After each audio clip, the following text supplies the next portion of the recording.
Support for Budget Arcade is brought to you by Manscaped. Who is the best in men's below-the-waist grooming? Manscaped offers precision engineering tools for your family jewels. Funny that you say that, Scott. Manscaped just launched in the UK, so any overseas listeners that might need to, I believe Mark would say, twigs and berries, they want to take care of that whole mess. I don't know the grooming stuff in the UK, but they might want to clean it up a bit, and Manscaped's the way to go. So, Jeff, if you don't mind, I'm going to cut you there. Their third generation trimmer. So that's the thing. Manscaped, you don't cut. But what about the sloppy top on the rock? Well, sometimes when you got to get around to the scrote boat, I'll say this. I'm a heavier guy, so it's a little hard to see the meat knockers. And when you're trimming, you kind of want to have a good visual, but with the Lawnmower 3.0, which is also available in the UK now, you can just kind of go at it and not worry too much about it. There's an LED light on the front of the Lawnmower 3.0. That way you can kind of make sure everything looks nice and trim for your significant other. I'll tell you something, Jeff. You know that I am a bicycle commuter, correct? I do know that, yes. And because of that, with the ball deodorant, it's so helpful, as well as the ball toner to use after I've ridden my excessive amount of miles to work. And it's refreshing. Oh yeah, spritzing the Skin Twins right after a bicycle ride, it's magic. So guys, let me just say that the Lawnmower 3.0 is 7,000 RPMs with quiet stroke technology. That leaves Big Joe and the twins feeling great. They've supplied listeners of Budget Arcade with a promo code to save 20%. So that's 20% off. You get free shipping with the code ARCADE at manscaped.com. Your balls will thank you. Make your testes your besties. And for our lady listeners, just like games are not for men only, neither does this product have to be. You can skip that pink tax by using our promo code ARCADE, ACRADE, just to let them know that Budget Arcade sent you. The following podcast is not affiliated with the developers who have created the games being reviewed. The reviews are solely the opinions of the hosts, to be used to make an educated decision on what games to download and play.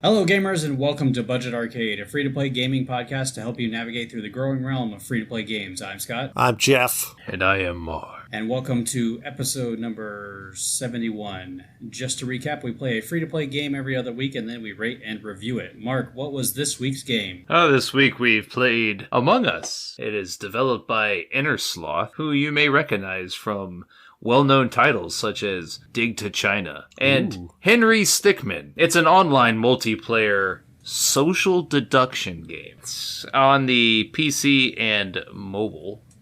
And it is not free on PC, though, correct? I believe it's $5 on PC. Yes. It's still on the PC, though, Jeff. I'm just clear. Being a free-to-play podcast, you would think that everyone who listens would assume that the games we play are free. I'm just providing information to the listener that they might want. Well, we would have gone over that in the paywall. Anyways, it was released originally on June 15th, 2018. Fun fact, Inner Sloth is only a 3-person team. Fun fact, I have never heard of either of the games that I previously mentioned. But they have, what they have is a hit on their hands, because every streamer in the world is playing this game right now. Gameplay. Alright, so the gameplay of this game is, it's more like a heavier graphical version of The Town of Salem, as well as Werewolf and Mafia. It's a deduction game. You are either put in the role of an imposter or the role of a crewmate. There can be a maximum of 3 imposters, and depending on whatever is set for will determine how many imposters there actually are. The crewmates are their designated tasks. They'll have tasks throughout the ship or whatever map that you're currently on. I believe there's like 3 maps available at the moment, if I'm not mistaken. Anybody correct me on that? I only Sounds played good. 2. Okay. I believe there's 3 maps. Believe me, And if you were wrong, I would correct you, but I don't know. And so, as a crewmate, you are going through and trying to complete these tasks before the imposters are able to kill off, I believe, all but I think if there's one crewmate left, then the imposters win. I think it that's has how to it do with goes. how many people can vote.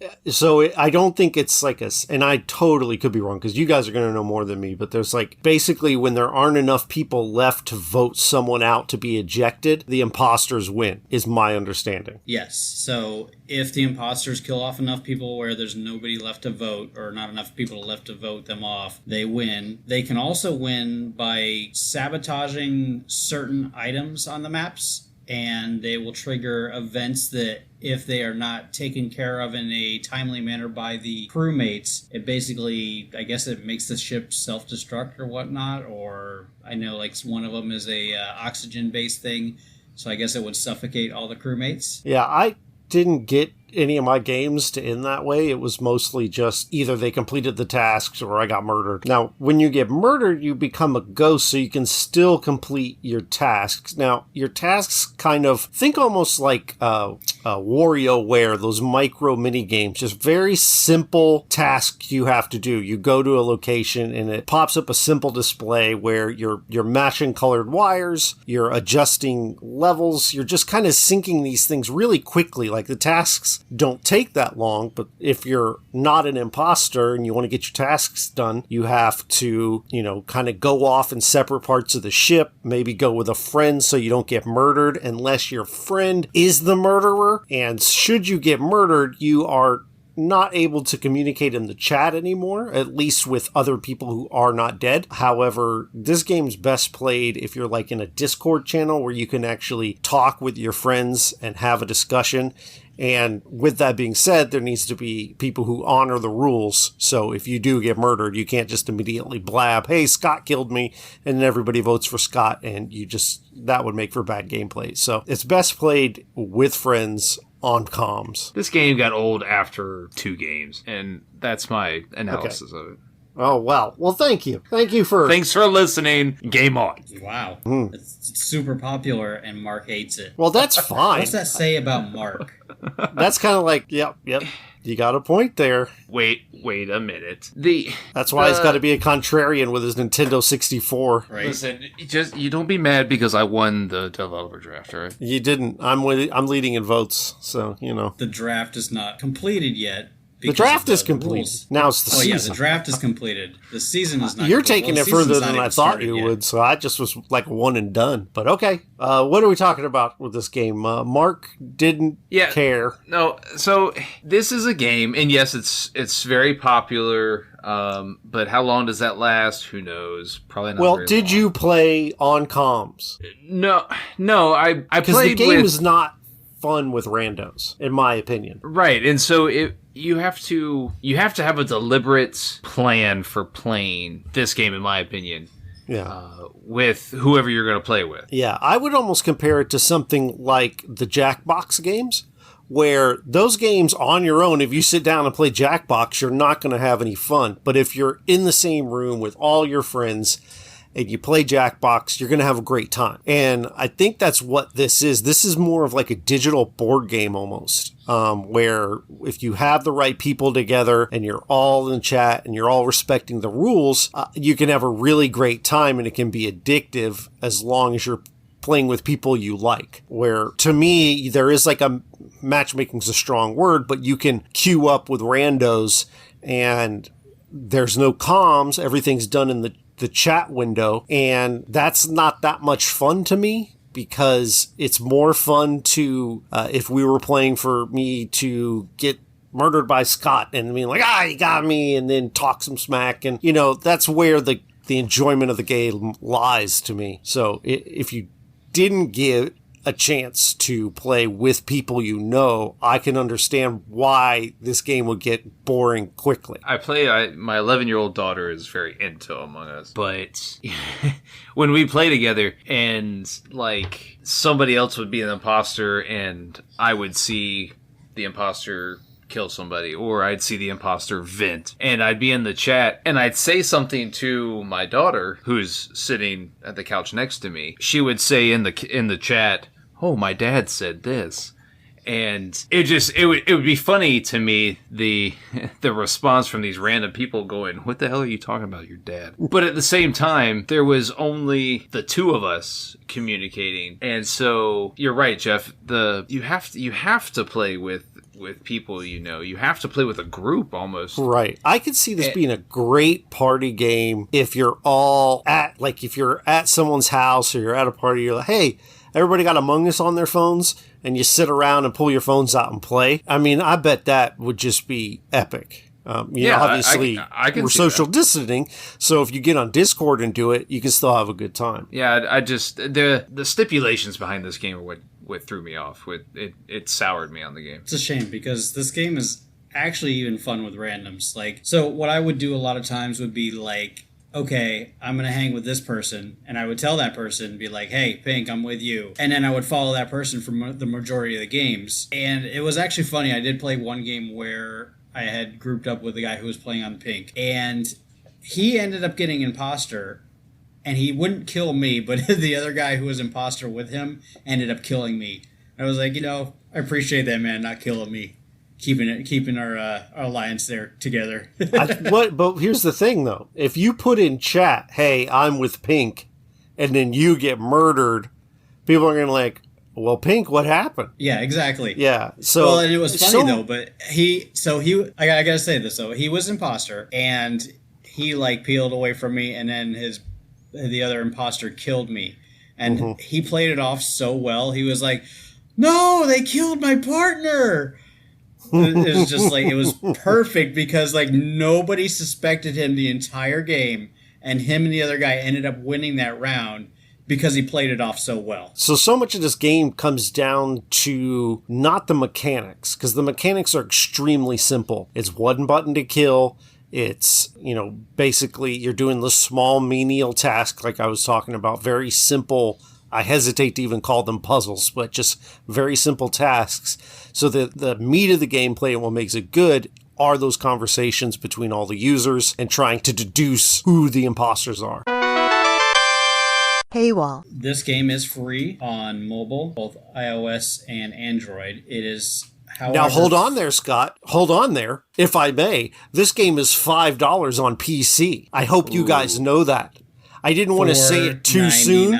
I didn't want to say it too soon before the paywall because apparently that's a problem. Well, when you interrupt my whole spiel, it's just... Whatever, Mark. Whatever. I apologize. I'm sorry for interrupting you.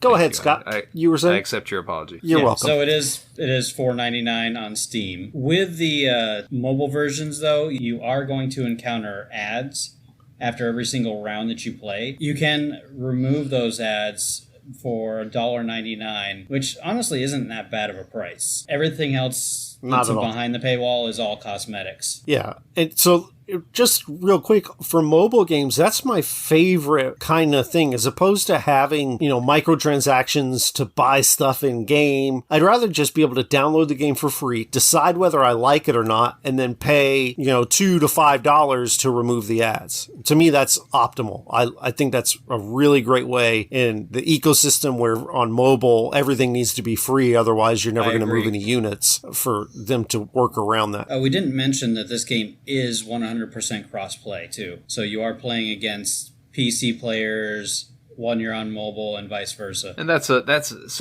interesting, I guess, viewpoint from total gameplay. And I know we're in the paywall section, but this had the same problem that I noticed that Town of Salem did, because it was cross-play as well. When you're having your discussion with the players in the chat, mobile players are at a disadvantage because of the time limit you have Agreed. to discuss things, and having to type something shorthand on your phone or your iPad or whatever, and then you have people that are playing on PC that can have full-fledged conversations because they're typing on a keyboard. That just puts you at a disadvantage. I just think that's a cross-play disadvantage. I do agree with you in the sense that it does take longer to type out your stuff on mobile. However, the community that plays this game has come up with so many different like acronyms and stuff that you can use while you're playing. Like shorthand. Yeah, shorthand.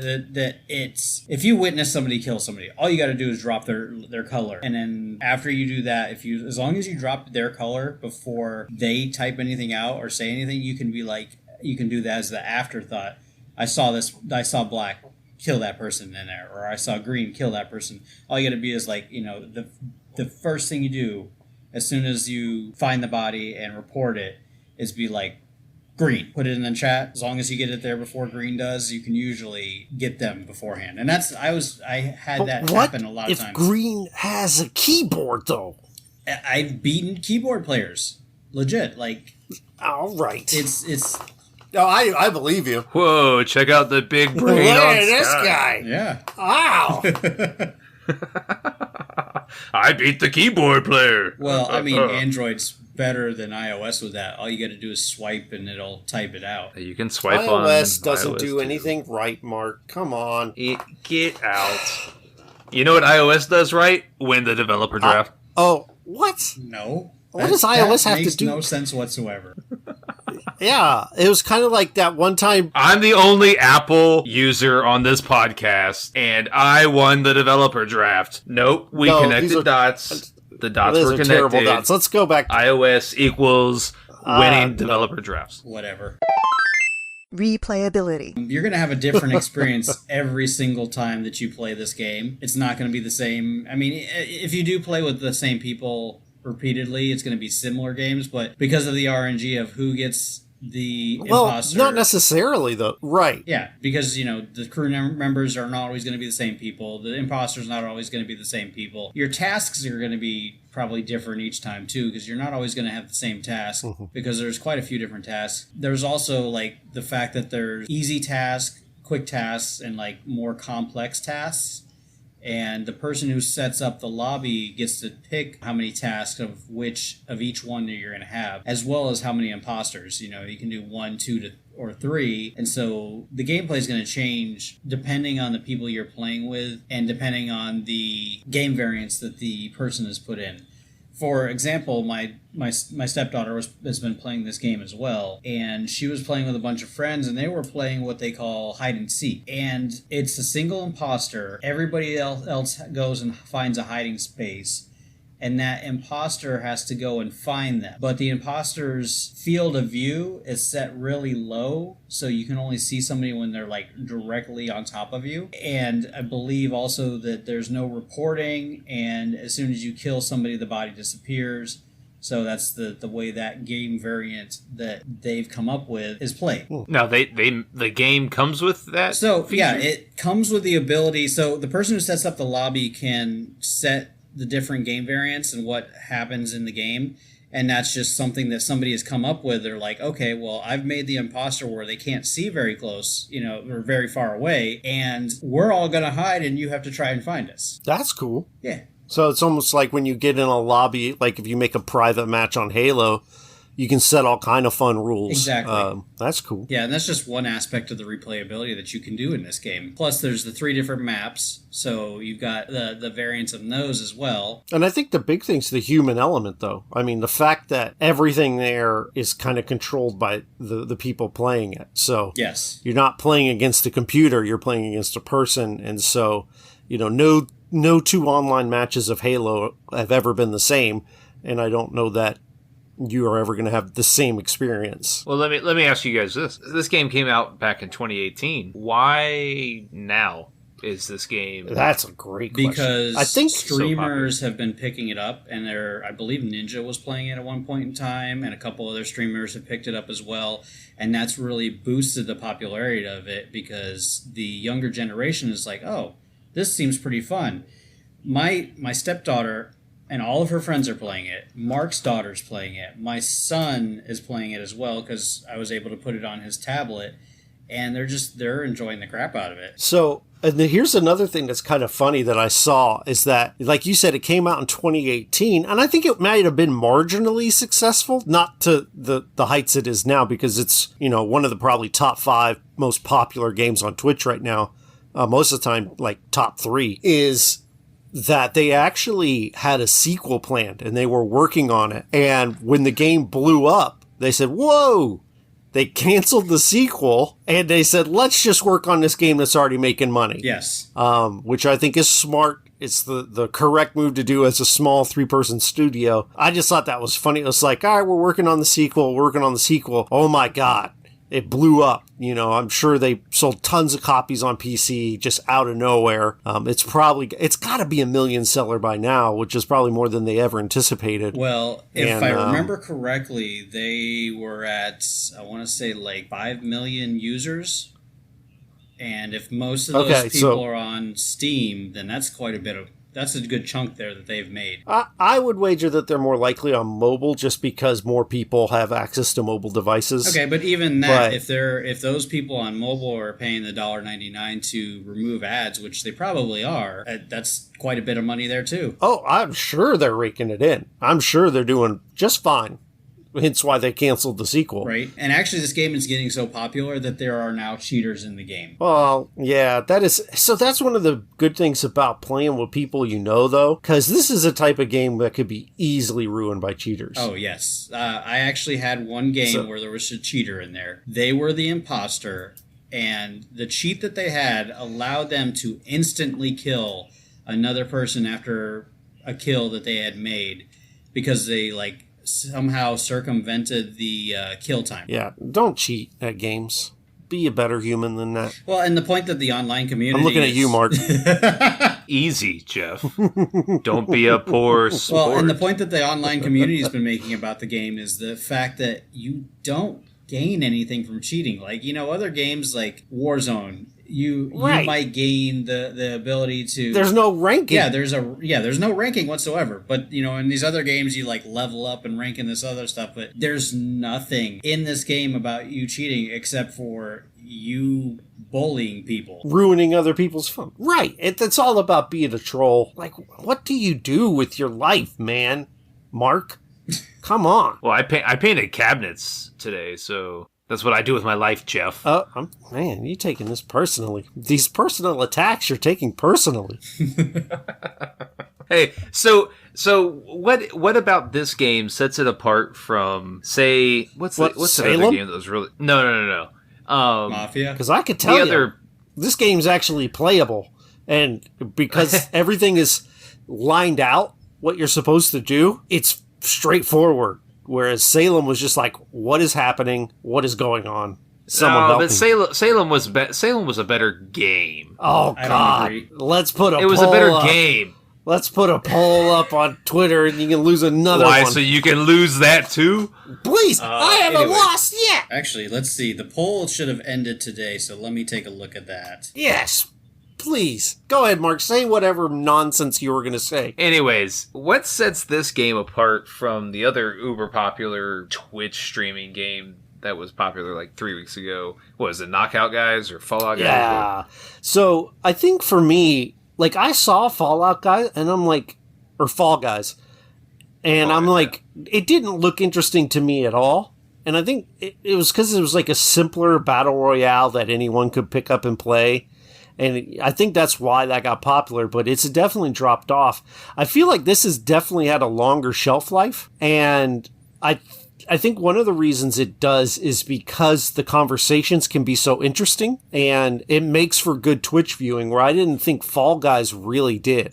Fall Guys kind of was boring to watch to me, where if you have streamers and enjoy their personalities that stream with people that they know, you can really make some entertaining stuff. It wouldn't surprise me if there's a podcast just based around people playing this style of game. I mean, there's memes all over the place now. Everything, they've been popping up. It's pretty hilarious.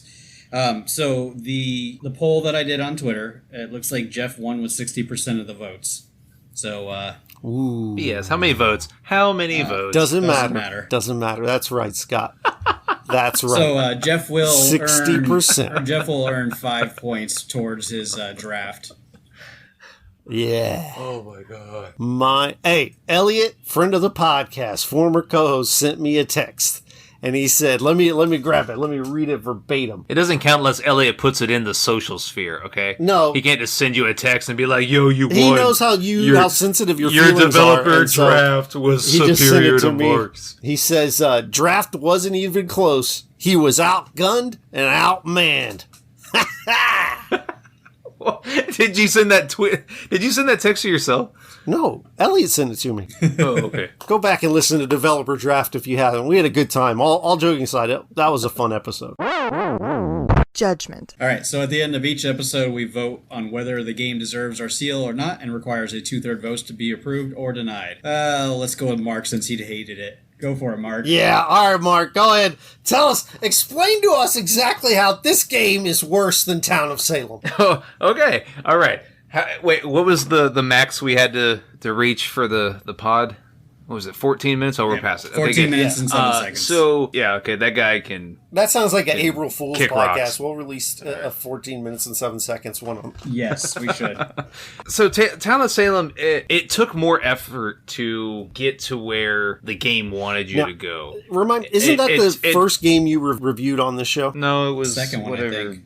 Was it stupid? Okay. No, yeah, maybe. I don't It know. was really early on in the No, Mark verse. the Witcher card game. Oh, that's right. You love card games. Almost as much as I love social, whatever these games are called. Social deduction. Town of Salem actually made some effort for interesting gameplay. And to me, while the game itself fell short, to me it actually... You had to actually do things to get, I don't want to say enjoyment, but to get where the game wanted you to go. And whether you enjoyed the game or not, the purpose behind everything was there. This game, yes, in the social sphere, it is enjoyable. If you're playing with friends, it can be this rolling good time that, that can be duplicated. I don't feel it's a particularly good game, so it's not going to get my seal. All right. Jeff? Yeah, so it's not going to... I'm just kidding. I think it's... I hesitate even to refer to it as a video game. I mean, it is. It technically is. But it definitely, because of the way it plays out, feels closer like a board game or some sort of tabletop game. That being said, having tabletop games in digital form is amazing because you never lose the pieces. I think this is a really great game. I think it executes what Town of Salem tried to do in a much better way. It graphically doesn't look like much, but it doesn't need to because everything about this game is just straightforward and simple, and it is fun if you have the right people to play with. So yes, it gets my seal of approval. All right. That's 1 vote no, 1 vote yes. So this game... Game on! I've definitely had a blast playing this game. I've been playing it with my kids, and I actually played it with my stepdaughter and her best friend, and probably got one of the best compliments I got when I was playing the game with them. But yeah, it's. I feel that this. What was the compliment? Yeah, it's like, the compliment was like, "Oh, you showered." So. Wait, how are you going to say that? No, you say what the compliment okay. was. The greatest compliment ever. So game on, everyone. I walk in the room and they're playing. They're like, "You want to play it with us?" And I go, "Yeah, I might as well play it because it's the next game that we're reviewing." And this is like when we very first started playing the game. And they were on Discord with their friends. My daughter's best friend was like, "Hey, Ashley's dad's going to play with us. He's really chill." I was like, "I'll take that." They don't know you like I do. Shh. They don't need to. Actually, it would be. I wonder what, like, Teddy's friends would. Hey, Teddy's dad's going to play. He's insane, man. He's going to yell at you. He's going to accuse you of cheating. Wait, what is that? What is that meme with? What's the actor's name from the Dom DeLuise? All dogs go to heaven. Wow, you remembered a Dom DeLuise movie like that? Amazing. I was so super sad when he died because of the character he played in All Dogs Go to Heaven. Oh, have you never seen Silence of the Hams? No, I've seen a fair amount of Dom DeLuise movies. Yeah. It's just when I was a kid, All Dogs Go to Heaven had just come out, and he was the little wiener dog. So Scott, and do you approve or not? Right? What are we doing? Mark really derailed this, didn't he? Hey, that was probably the most interesting aspect of this whole podcast. No, not at all. Yes, it is going to get my seal. This was a very much fun game, and it definitely executed it very much way better than Town of Salem. And the fact that I felt like there was something to do in between the murders, whereas Town of Salem, I didn't feel that at all. Because yes, I agree. I even when I got a task where I could quote unquote do something, I didn't feel like I was doing anything because there wasn't that satisfying graphical interface that allowed me to do something during the off times. So yes, this will get my seal. So with 2 out of 3 votes, but this game is Budget Arcade approved. Hey, so real quick, it was Steve Buscemi. Have you seen? Dude, have you seen the meme? I was gonna say his name, but I couldn't think of. I could see his face, but not his name. And that's why I went with Dom DeLuise because of the poster I have right here. But have you seen the meme from Steve Buscemi where he's on, I guess he's on 30 Rock or whatever, and he's got the hat backwards. Yeah. And What's he's up, got fellow the skateboard, high school and he's kids? Yeah, how do you do, fellow my kids? dudes? That's how I imagine. Yeah. That's how I imagine Scott was when his daughter said he was super chill. Well played. All right, so the next game we are going to play is Genshin Impact. Don't be a battle royale. What is it? Genshin Impact. Oh, that's free? Yes, it is free on PC and mobile. Oh, because I've been seeing people stream it, and I thought it was like a $60 buy-in. Interesting. No, it's supposed to be like a Breath of the Wild style RPG. Oh, God. And oh, God. Yeah, but it is on PC, and it seems like it'll run pretty well on PC without having to have a powerful PC. Well, you don't like Breath of the Wild? It's okay. Oh, that's it's his favorite overrated. game. You're not big into RPGs, though, are you, Jeff? Generally speaking, not. I like an action RPG. Give me a Diablo 3. Give me a, or like a Borderlands, something that's an action game first with RPG elements. I dig it, but Well, we'll see how this... grinding generally just... That's Fallout. You just described Fallout. No, Fallout's way slower, though. I agree. I did just describe Fallout, but Fallout's way slower, and the gunplay's not as fun. So I would argue that's an RPG first because of all the talking you have to do. All the dialogue trees. I can't do it, man. Borderlands is, hey, go over here and shoot this thing. And you're like, cool, I can do that. That's me all day. You can get in touch with us on Twitter and Instagram at Budget Arcade. You can also check out our website, budgetarcade.com. Don't forget, we do have a Facebook page, facebook.com/Budget Arcade. Go to patreon.com/Budget Arcade, ? Yes. And you can sign up there, get some perks, help the show out. All of us, there's a reason it's a free-to-play gaming because we all have kids and they take up money. So anything you can do would help. But otherwise, just hang out and listen for free. Go to our Discord. It doesn't matter. It's all good. We love you. That's an exaggeration. We're glad you listen. Thank you. Jeff doesn't love anybody. No, it always annoys me when I'm watching like Twitch. And like, thanks for the sub. I love you. Nah, bro. Nah. Listen, hey, I like... What's that quote from Bilbo Baggins? I like half of you more than the most of you, and the rest of you can kiss my... All right, take us home. Music is provided by Stimage. You can download his music at metroidmetal.com. And game on.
Imagineville Podcast Network.